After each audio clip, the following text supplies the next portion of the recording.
Asante kwa kujiunga na mtu wako wa nguvu, ripota wako wa nguvu Millard Ayo.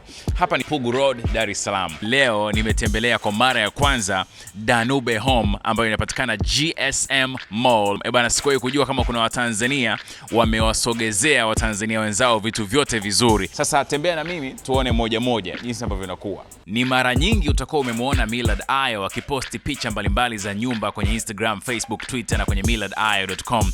Sikuwahi kujua pia kama nitakutana na sehemu Dar es Salaam ambako wanauza vile vitu ambavyo vinakamilisha nyumba za nguvu. Kiukweli siwezi kumaliza ghorofa zote 4 kukuonesha kila kitu kwa sasa. Cha kufanya ni wewe kuja hapa GSM Mall Pugu Road ujionee na vingine vingi ambavyo sijakuonesha bado.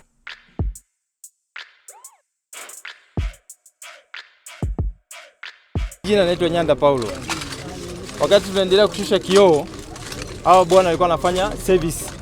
Wanawasha gari, wanazima, wanafanya tukazuia, tukamwambia acheni kwanza tumalize kufanyaje? Kushusha kioo, wakawa wanaendelea. Kumbe gari inasogea taratibu. Sisi tunaendelea na kioo hivyo, inasogea. Baada ya mara kwanza ikalia king. Nikamwambia jamani, subirini, hem jaribuni kupanda wote juu, mjaribu kufanyaje? Kulishikilia box waangalie utaratibu wa kufanya. Ile wanapanda sasa kwenda kushika lile nani. Nikashtuka mazima sasa. Kidini. Wengine wakawa wamekimbia, wakawa wamebaki hao wawili. Yule mmoja ndio kwenda kufanyaje? Kujihami kwenda kuzuia, akamzuia na yule mwingine. Kwenda kujihami kwenda kuzuia, ndio alikuwa limembania hapo. Na yule mwingine akawa amebaniwa chini. Ndio maelezo yangu hayo. Okay, labda ngapi shughuli za kushusha tumeanza muda gani? Za kushusha nadhani tumeanza kini saa 5. Saa 5 mchana. Idadi walikuwa wangapi? Tulikuwa 8. Yaani jumla tulikuwa watu 9 na wahusika wenyewe jumla tulikuwa 10. Na wahusika na wenyewe wawili ambao wana mzigo. Labda ni tahadhari gani ambazo huwa mnachukua mnapofanya shughuli kama hizi kama tahadhari tunatumia nani gloves, tunatumia kitu kama hii. Tunatumia hii. Kofia ngumu huwa mnakuwa nazo? Hizo hatuna.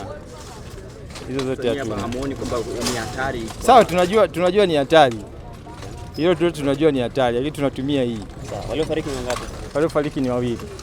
Majina yao unafahamu? Mmoja anaitwa Maige, ile ubini wake simjui. Mwingine anaitwa Joakim Shija. Mmoja ni mkazi wa nani Igogo.